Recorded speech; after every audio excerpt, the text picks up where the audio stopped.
Our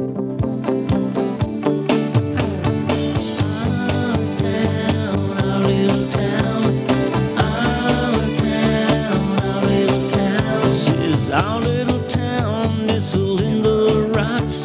The waves always roll and the wind never stops. This is our town, baby, you and me.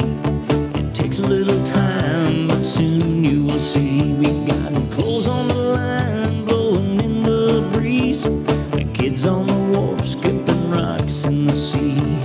The people are friendly and the children are free. Yeah, our little town is just heaven to me. This is our town, our little town. This is our town, our little town. One day it's up, the next day it's down. This is our town, our little town.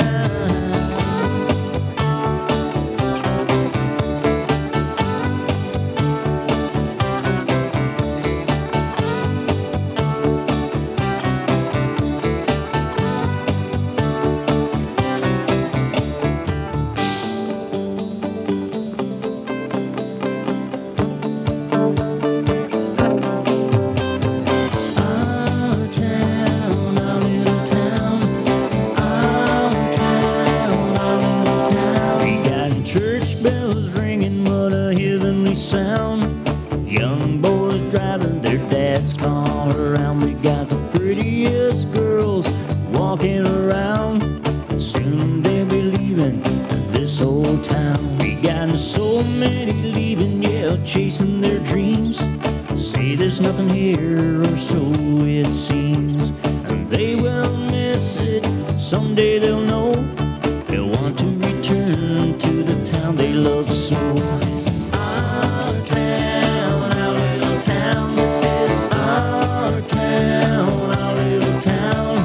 One day it's up, the next day it's down. This is our town, our little town.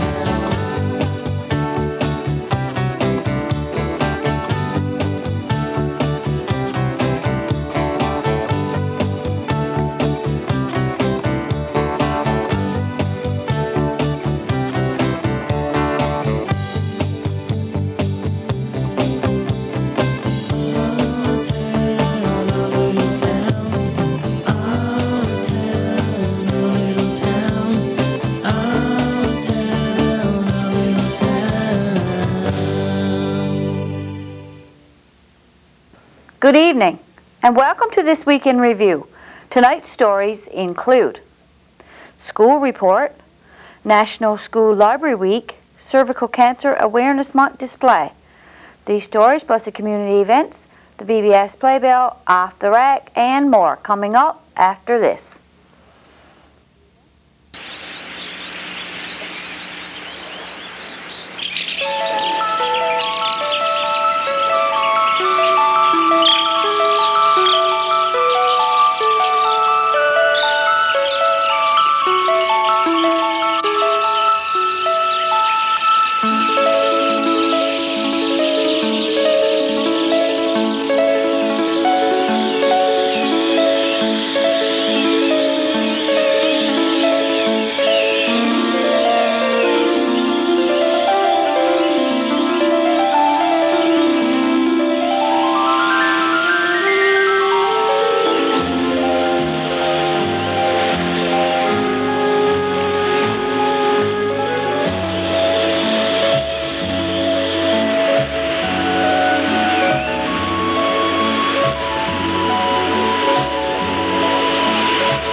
Wetland gift from Ducks Unlimited Canada. On Monday of this week, we had an interview with Corey Penny, principal of Burgeo Academy. And thanks for speaking with us once again. And thank you for coming in once again. I'm sure you got a list of things that you'd like to talk about. Just a number of things that we've been involved in since the beginning of the school year, and a few things that's coming up. More or less, just I guess an insight into those things. Just kind of as a list, as you said. Again, we've been trying to get this on the go every month. I know it's the middle of October and time is flying by, and we're well into 6-7 weeks of the school year, and it's absolutely amazing. But a number of things that we've been involved in, the kids been involved in. Friday past we had our, well actually the 2 Fridays by the time this is aired, the walk for breakfast was on October 14th, and that was extremely well done. We had somewhere around 100 kids, 97, 98, somewhere around there, kids that came in, as well as some community members. It went very well. The volunteers did an outstanding job, and I want to extend my thanks to them. I believe I'll put on TV, but once again to thank them for their hard work, as well as those involved in the book fair. They spent some time at obviously selling our books and whatnot for a few hours during the week, and I'm not too sure right now how much money we made from that, but I'm sure it wasn't too bad, and again a job well done there. Some other things that have happened since the beginning of the school year. Our kids have done very well with the softball. Our girls went out to the regionals. They were unfortunate, done very well in the first 3 games by amazing scores of something like 10-0, 14-2 I believe, and something like 12-0, and they lost 18-17 in their final. But they do go to the provincials because we're hosting that, and that's something that we're looking forward to. That's coming up this Friday, again by the time this is aired, and we've got 8 teams including ours that's going to be here. Billets are in place. Looks like it's going to be a very exciting weekend, and just keep our fingers crossed that the weather is going to work out. The girls are certainly very excited, as well as all the school. So on Friday morning, as soon as the kids are in, we'll have our opening ceremonies in which all the kids will participate in, and then throughout the day we'll see how things are going and when the Virgil Storm girls are playing, and hopefully we can work it out that the kids will be able to watch some of the games, and again the weather will be a major factor there, but we're looking forward to it. Brings there's going to be somewhere between 100 and 120 visitors to our town, so for Thursday night, Friday night, and some of them here Saturday night, so looking forward to that. We have actually today, well this is Monday now and this is airing, that it was a closeout day for us.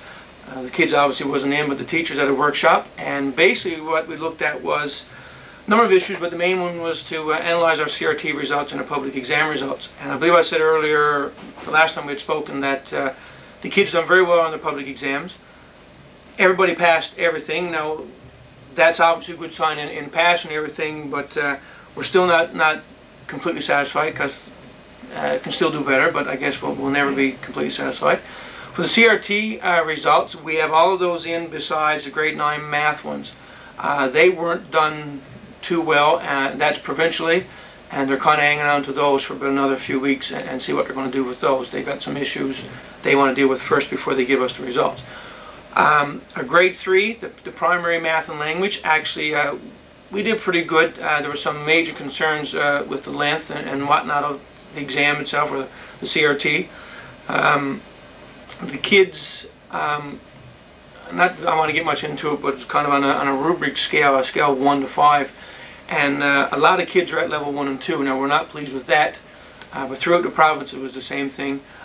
We had more kids performing at level 3 than what the province did, so certainly some things there to work with. And again today we looked at some ways to improve those or those marks, and what we can do as a school, and ways of getting kids, I guess, better prepared, better equipped for those.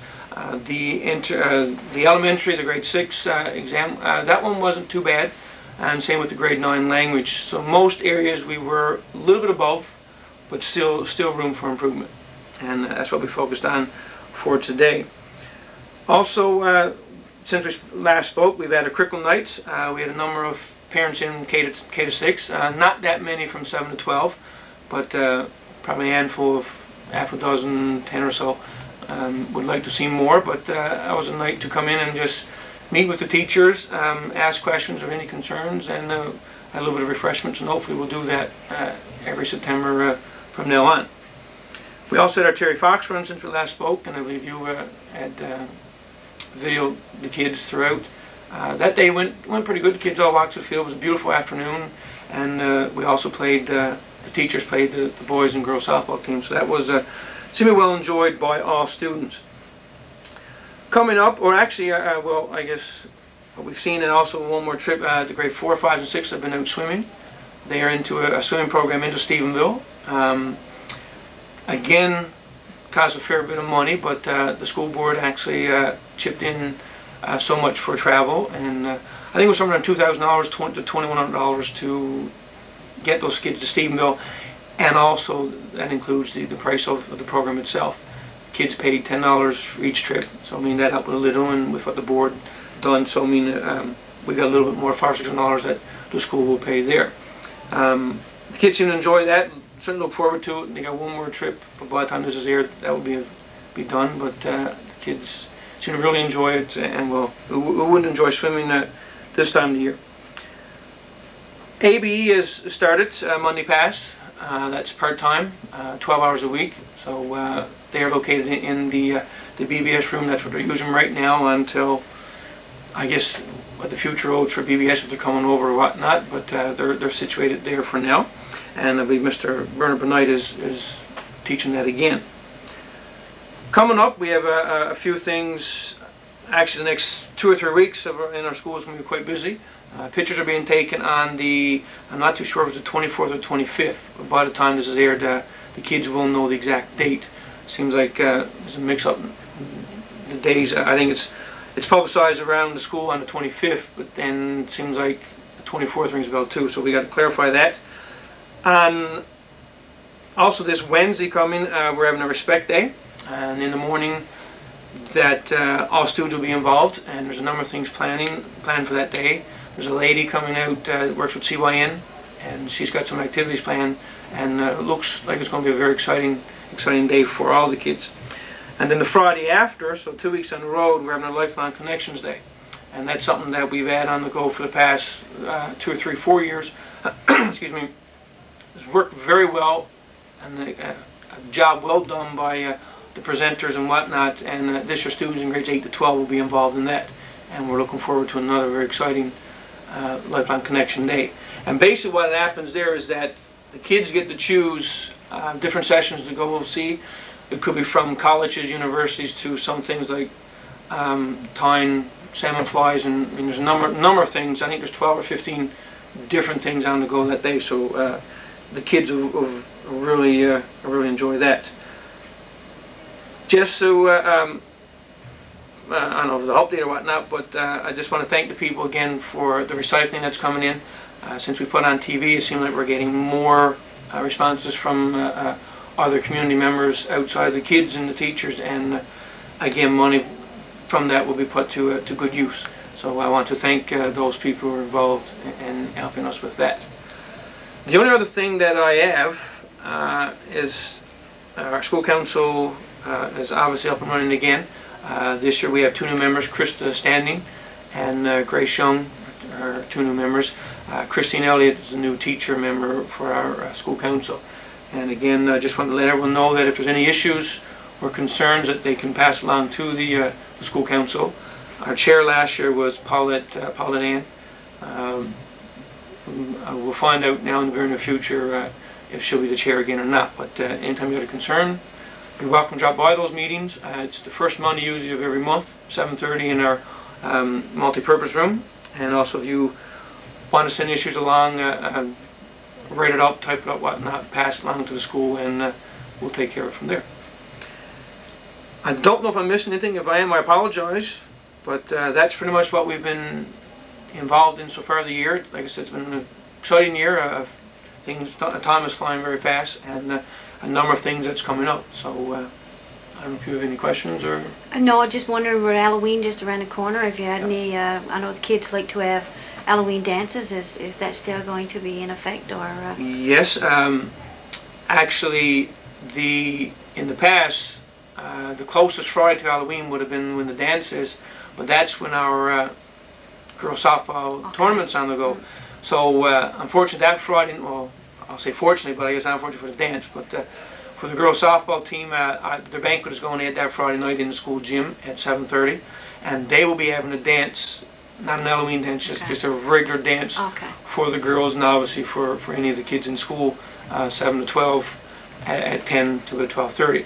The Halloween dance will actually go the Friday after, which is November the 4th. So the Halloween dance will go ahead. Again, that's 7 to 12. I don't know if they're having a pre-team one or not, but I guess, and the grads is doing that as well. The grads are catering to the banquet, and they'll be catering to the, well, actually our Lifeline Connections Day and the dance as well. So, but the dance will go ahead, just not, I guess, the normal Friday. But it's only 4 days after, so it's not that big a deal. All right. Graduation too, I'm sure plans are started off for graduation and that absolutely. ceremony. Yeah. Again, time flies by, but Kim is helping out again right now and putting a lot of time into that. And again, I want to thank her for her hard work. I mean, she did a fabulous job last year. But the kids have had a number of meetings, so things are getting on the go. Grad pictures will be taken the same day as the school pictures. So I mean, the year it's taking its course and it's going through. And the graduation obviously is an exciting time for grade 12s, but they've got a lot of work to do, a lot of preparation. Takes a lot of money to do the graduation, and they are the ones that got to raise that money. So a number of issues, a number of things that they're getting involved in that will help out with the grad, sure.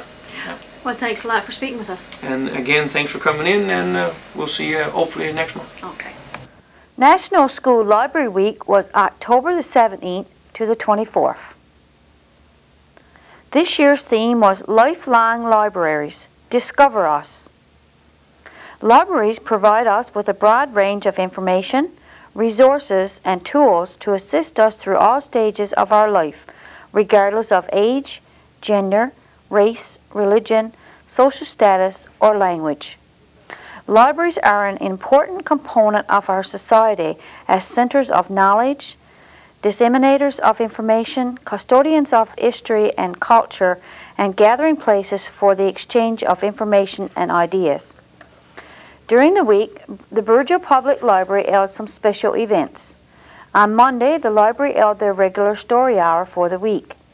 Tuesday night from 6:30 to 7:30, a family reading night was held. Children were invited to wear their PJs so that their parents could read them a bedtime story and be comfortable while doing so. There were only 2 children that showed up for the night, but they seemed to enjoy themselves. On Wednesday, there was the CAPS Open House. Approximately 35 people attended. They took part in an online scavenger hunt, and they could register online for a chance to win one of 3 iPod Shuffle or 7 CAP prize bags. There were also prizes drawn for during the open house. Ailey Warren and Zach Calder won a CAPS t-shirt, and June Anderson won the door prize. Of course, there was a lunch. For Monday, October the 24th, during the story hour, individuals will dress up as their favorite storybook character or an Halloween character and read to the children. If you haven't visited your local library in a long time, now would be a great time to start. They have something for everyone. On Tuesday of this week, we were invited to the Calder Health Care Center to take a look at the Cervical Cancer Awareness Month display. October the 24th to the 29th is Baptist Awareness Week. This year's theme is Taking the Edge of Cervical Cancer. This display holds quite a bit of information on the topic. There were 3 sections to the display, and each had its own heading with a list of tips or information on cervical cancer. Get with the program is the first. Under this heading, there is a pap test and a list of what a pap test is all about. For example, a pap test can detect lesions in the cervix early before they become cancer. A pap test can pick up changes before they become cancer. Abnormal results do not mean you have cancer. It only takes a few minutes, and done yearly could save a woman's life. The next heading is Did You Know? This gives some facts about cervical cancer. Like this one, the rate of incident cervical cancer in Newfoundland is higher than the national average. 10 women in Newfoundland and Labrador die each year from cervical cancer. An annual Pap test can prevent up to 90% of cervical deaths.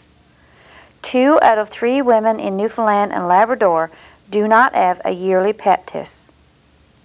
The third heading was have a Pap test. Don't make excuses. Like this one. I'm too old to need a Pap test. I'm afraid of finding out there might be something wrong. Or I'm embarrassed. There were lots of information sheets for you to take. There was what the results of a Pap test mean, cervical cancer, a simple test could save your life, and many more. Also during the week, the public health nurse will be doing a presentation at the school for some of the older female students regarding Pap test awareness. As well, during the Pap clinic, women will be given a couple of items to promote Pap awareness, like bingo bladders, arm bracelets, pins, nail files, and fridge magnets. There will also be nail files given out to the 3 hair salons to be distributed during the Pap test awareness week. If you have any questions, please call Darlene Strickland. Stay tuned for more of This Week in Review coming up after this.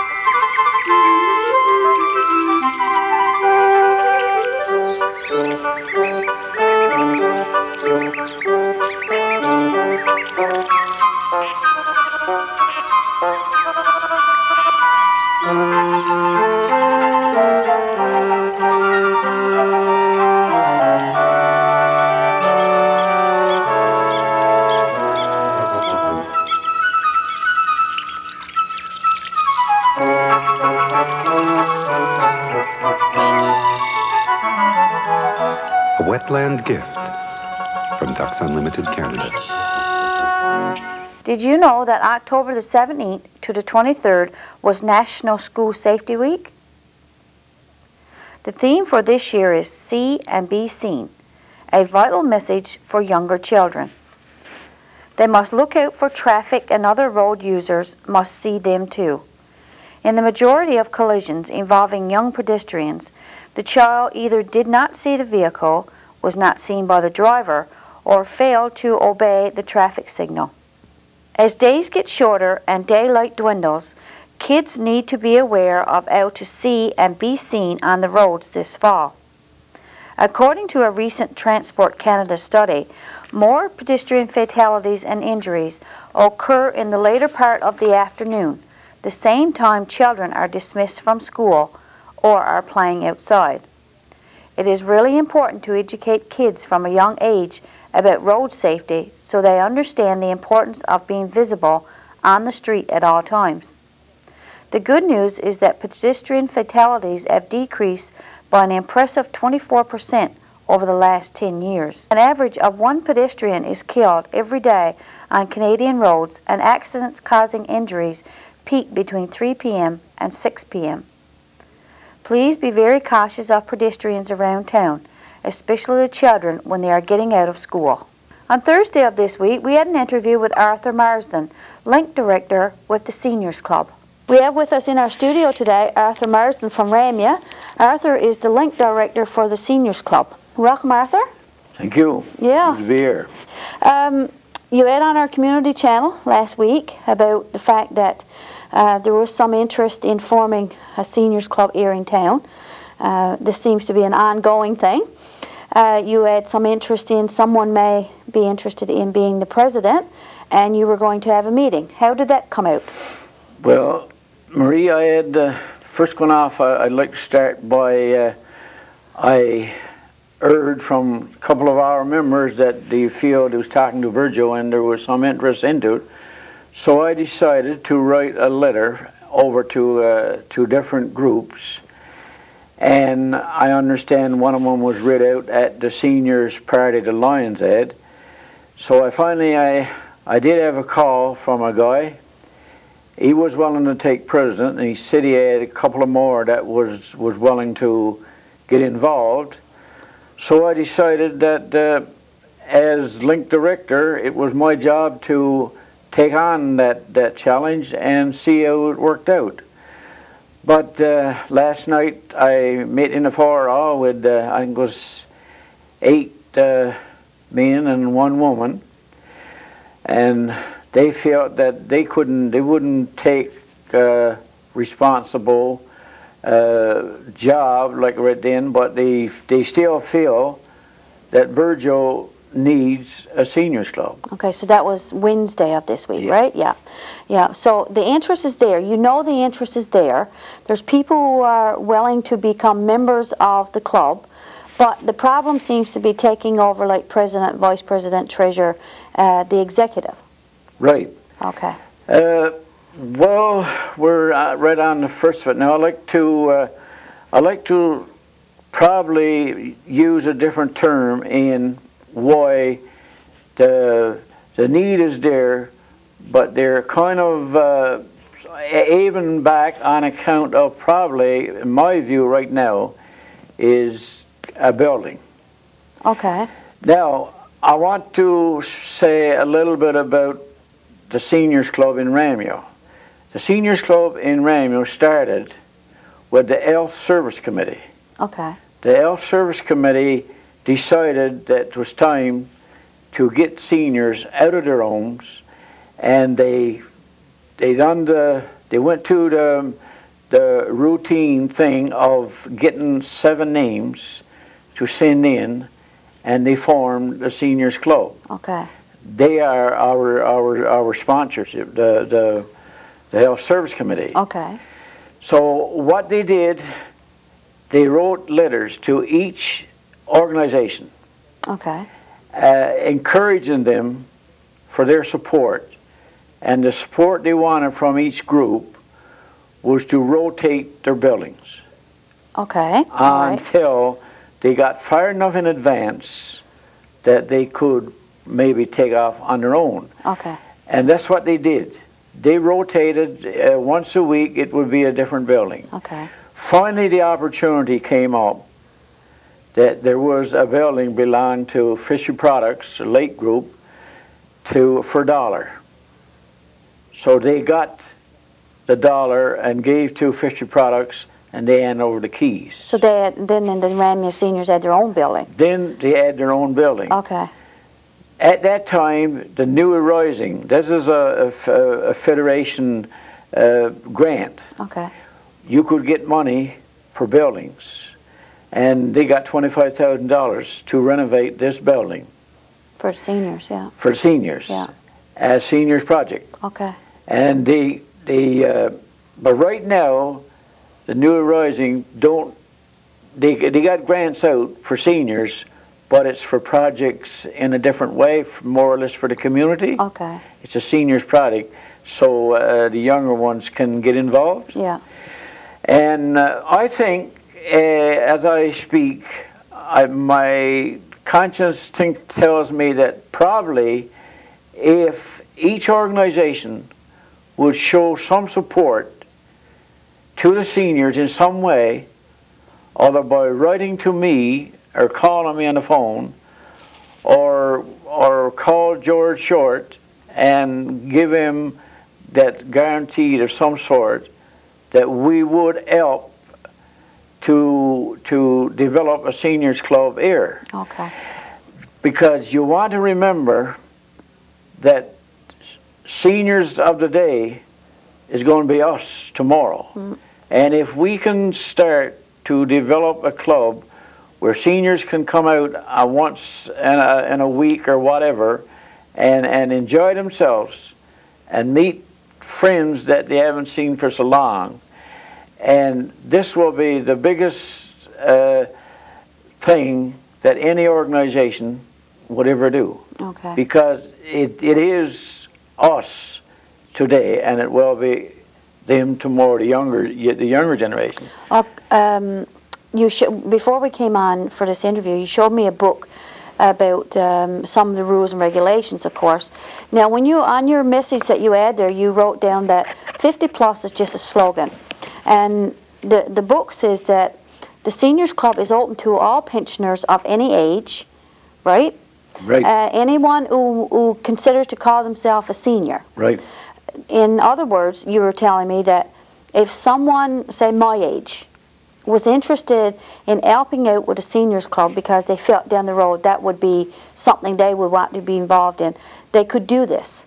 Right. They could, like for me, for example, I could become involved in the seniors club and help you guys start off, because down the road that club would be open to me. Is that right? Yes. Okay. That is exactly right. Now, for instance, if I had my parents living with, if you had your parents living with you, Yeah. and you weren't 50 plus, but you thought that if you get involved and get something like this going, your parents, somebody else's parents at 70 or 80 Okay. would have the opportunity to come out. And besides that, once you get involved in a seniors club, the federation is Newfoundland and Labrador Pensioners Seniors Citizens 50 Plus Federation, and it was incorporated October the 13th, 1978.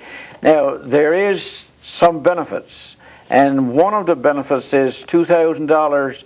You get a yellow card when you join, and you sign the card and send it off, and there will be a benefit in case of accidental death of $2,000.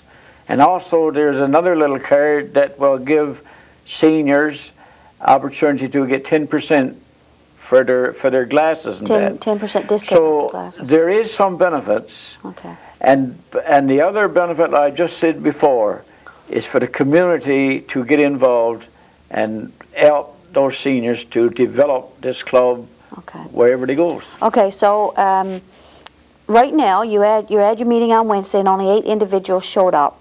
And the ones that showed up felt that they couldn't take part in the steering committee or the executive.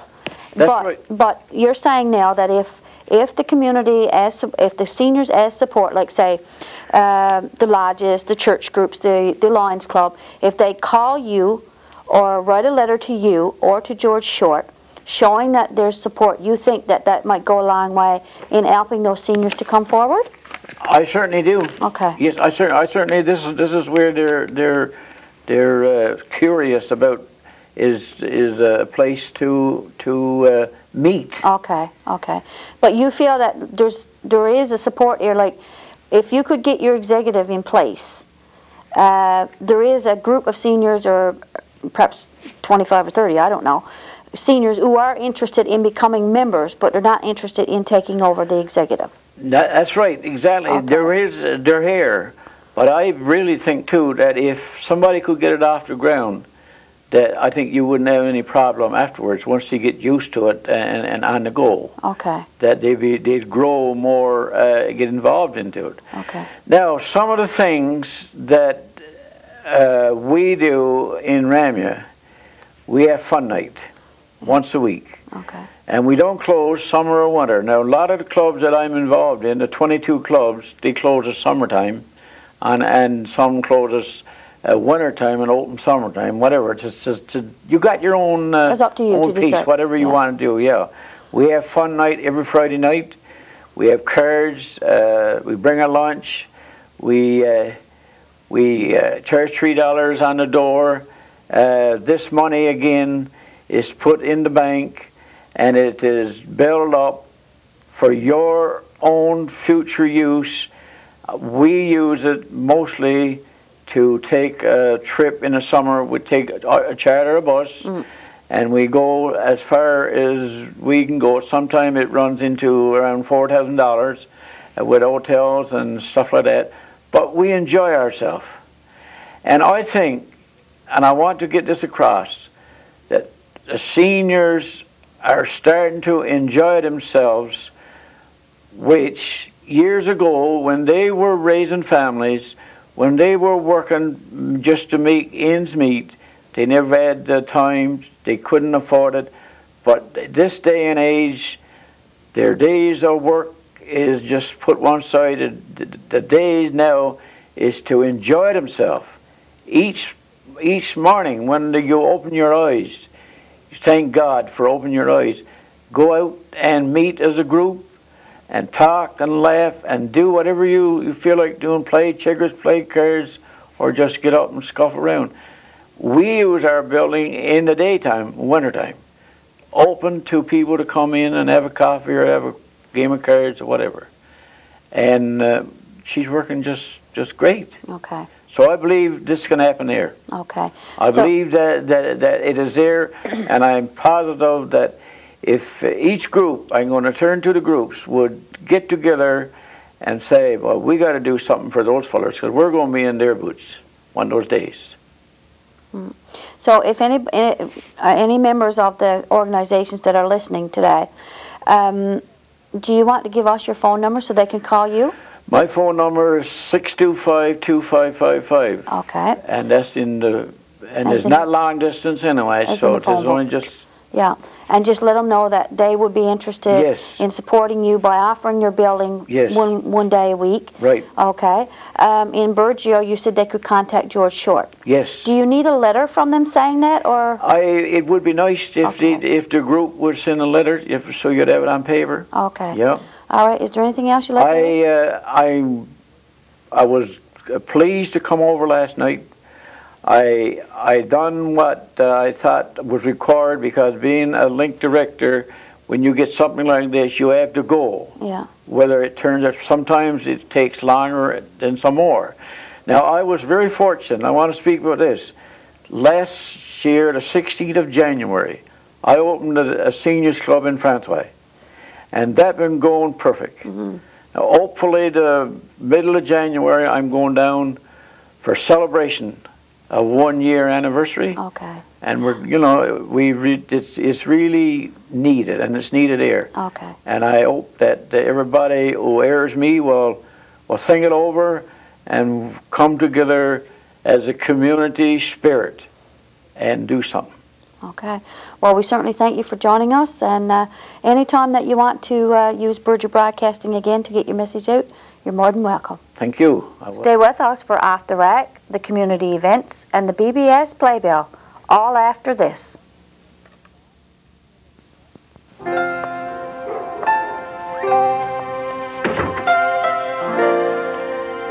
Dear Mrs. Coleman, you don't know me, but I know you know my old red house at the end of the lane. Please forgive me for tracking you down, but I had to thank you. I'm not sure what inspired your kindness, but oh, it's a godsend. Since my wretched hip surgery, just getting to the end of the lane and back takes nearly half an hour, and sometimes the pain just isn't worth it. You brought me something much more important than newspapers. You brought me the understanding that it's the small, the simple things that really help people.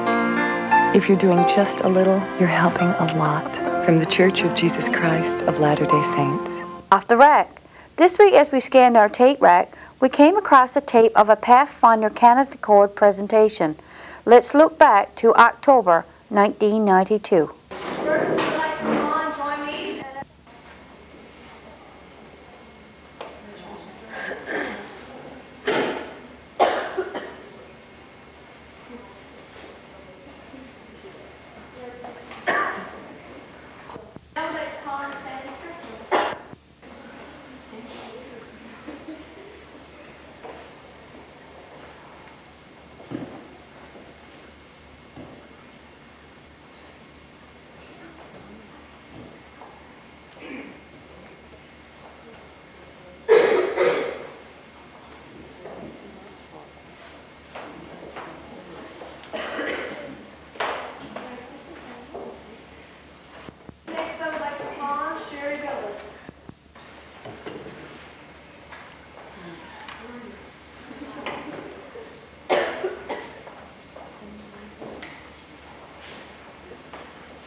Good evening.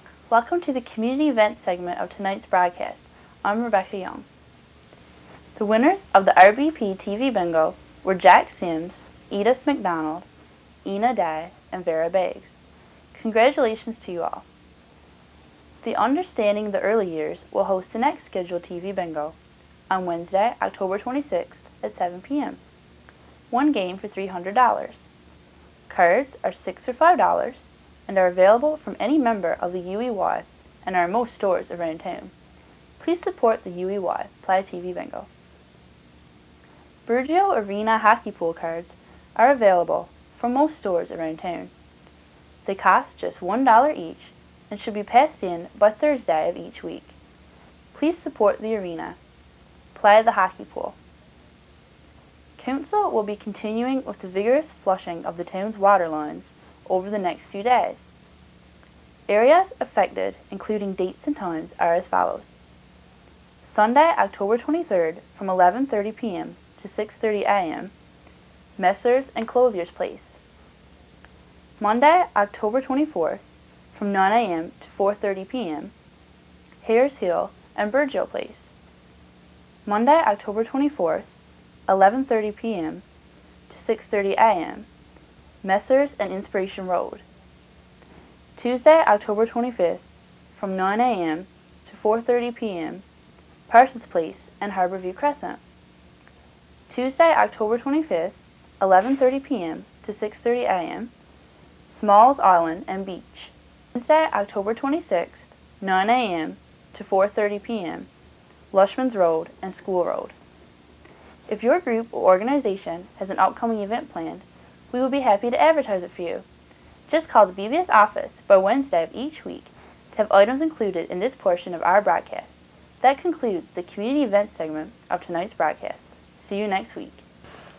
BBS Playbill. Tune in on Tuesday for a rebroadcast of Pansy's Garden.